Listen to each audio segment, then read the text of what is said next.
కాకినాడ జిల్లా తుని పట్టణం rotary club ఆధ్వర్యంలో లయోలా స్కూల్ విద్యార్థులకు ప్రత్యేక శిక్షణ కార్యక్రమం నిర్వహించారు. ఎలక్ట్రికల్, ప్లంబర్, పెయింటర్, కార్పెంటరీ విభాగాల్లో ఆయా రంగాల్లో నిపుణులతో విద్యార్థులకు ఈ శిక్షణా తరగతులు నిర్వహించి పిల్లలకు ఆయా వృత్తుల పట్ల అవగాహన కలిగేలా చేశారు. మరియు ఆయా వృత్తుల్లో చిన్న చిన్న పనులు చేసుకునేలా అవగాహన కల్పించారు.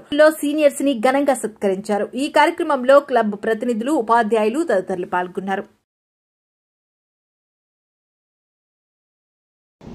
ఈ వొకేషనల్ గురించి పిల్లలకి అప్డేట్ చేయడం గురించి అని మా రోటరీ డిస్ట్రిక్ట్ గవర్నర్ గారు ఇచ్చిన థీమ్ ప్రకారం ఈ కార్యక్రమం ఇక్కడ చేయడం జరిగిందండి. అంటే వృత్తి విద్యలు అన్నది అందరికీ తెలుసు, కానీ దాని గురించి ఏంటంటే పిల్లలకి అప్డేట్ చేయడానికి ఆ వృత్తి గురించి ఎక్స్పీరియన్స్ ఉన్న వాళ్ళతో మీకు ఎక్స్ప్లెయిన్ చేస్తే దానిలో ఉన్న కష్టసుఖాలు, దానివల్ల ఏంటి, అప్డేట్ ఎలా కావాలి ఏంటి, ఒక వృత్తి ఉందంటే ఆ వృత్తి వెనక ఎంత బాధ ఉంది, ఎంత కష్టం ఉందన్న విషయం మీకు అందరికీ తెలియడం గురించి ఈ కార్యక్రమం ఏర్పాటు చేయడం ఏంటంటే ఈ కార్యక్రమానికి మా కోరికను మన్నించి వచ్చిన వివిధ రంగాల ప్రముఖులందరికీ థ్యాంక్ యూ అండి. Thank you.